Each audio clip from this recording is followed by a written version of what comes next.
Negligible financial protection is the other feature. Financial protection against medical expenditures is far from universal. According to the National Family Health Survey of 2005-06, only 10% of households in India had at least one member covered by insurance.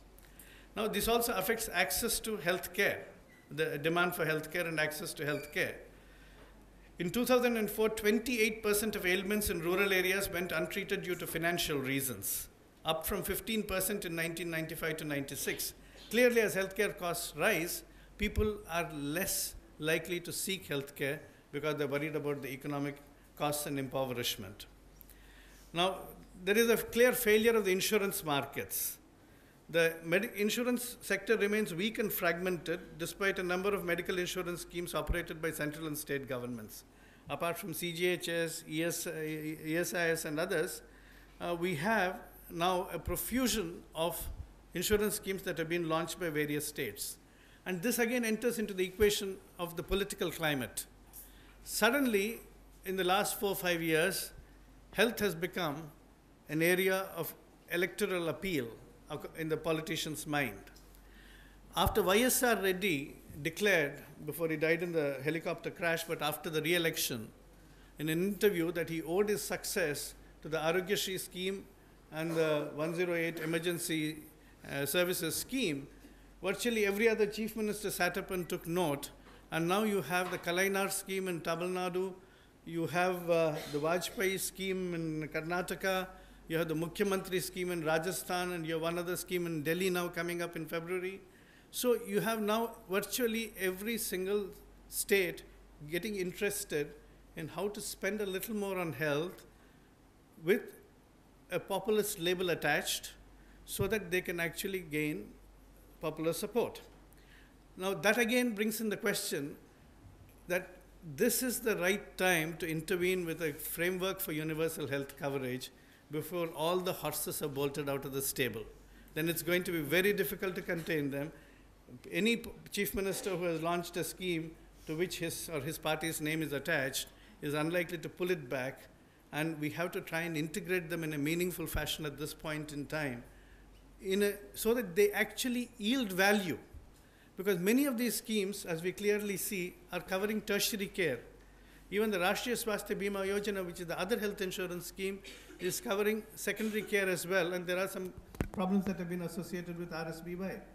But now, as it is, we were spending more than we should have on tertiary care in comparison to primary care. Now, through these insurance schemes, our allocation to tertiary care is getting further inflated to the detriment of primary and even of secondary care. So that is the problem in terms of insurance.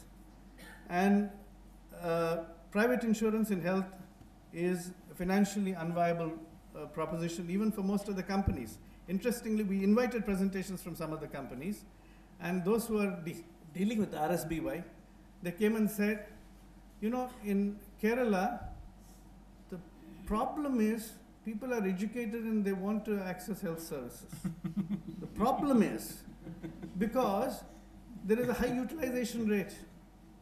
There's a 10% utilization rate, no, 33% utilization rate per annum, which means that in 5 years, it's going to be at least 100% utilization rate, and then these people are actually running into losses there because people are educated. God forbid if rest of India gets educated. God forbid if rest of India wants good health. So that is the problem now at this point in time. So we have to definitely ensure that whatever insurance schemes are there will actually cater to the needs of the people and also become viable. Now, there is, of course, the impoverishing impact of ill health. Millions are being pushed into poverty by having to use and pay for health services. Now, user fee. What are the lessons learned from abroad, India and abroad? Now, coming to health financing, the record of user fee is abysmally poor. User fee was something that was trumpeted by the international financing institutions during their recommendations in the 90s and the early part of this century, and even India took it up with great avidity.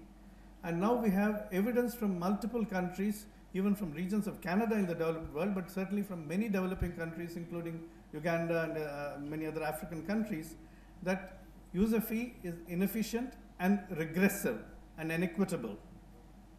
Now, why is it? It is ineffective because it has raised little revenue, often less than 5% of the health sector budget.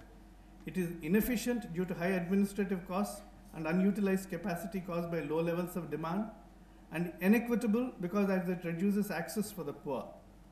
Now, recent evidence suggests that removal of the fee could prevent 233,000 child deaths in 20 African countries. Removal of the fee. A 10-cent charge reduced demand by 80% for deworming medicine for children in Africa. A 75-cent charge reduced demand by 75% for insecticide-treated bed nets among pregnant women in Kenya. Now, that's the damage of user fee. So that is one concept that needs to be immediately abandoned.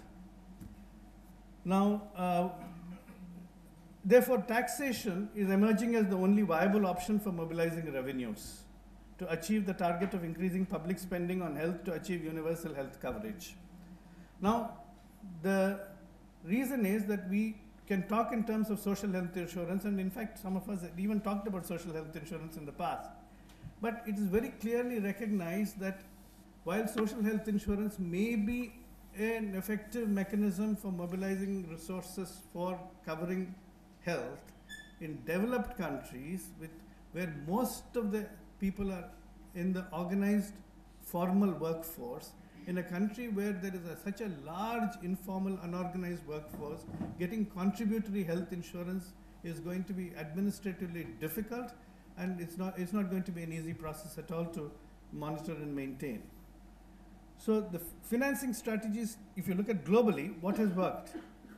Tax financing with funding sufficient to finance most health services, which is the NHS model in the UK, which may not be practical in India because whether tax revenues alone will be able to cover all health services at this state of our transition is uncertain. Tax financing with funding sufficient to finance half of the needed services, and parallel privately financed private provision, is that something we should look as an interim stage and then progress towards fully tax financed?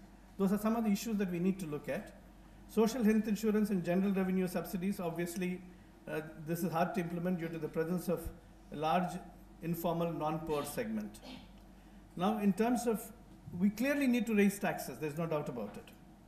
And there are many areas in which we can raise taxes, including the taxation on tobacco, taxation on alcohol, taxation on junk foods, the taxation of high emission polluting vehicles. There are so many things that we ought to tax. And we can actually raise more revenues. Even if you're not earmarking them, at least the overall tax pool will expand and more revenue would be available. Now, in terms of financial protection, the Equitab study of 14 Asian countries suggests that countries where the poor are most effectively reached by services are the countries where national policies stress universalism. Now, this has been the other debate, targeted or universal.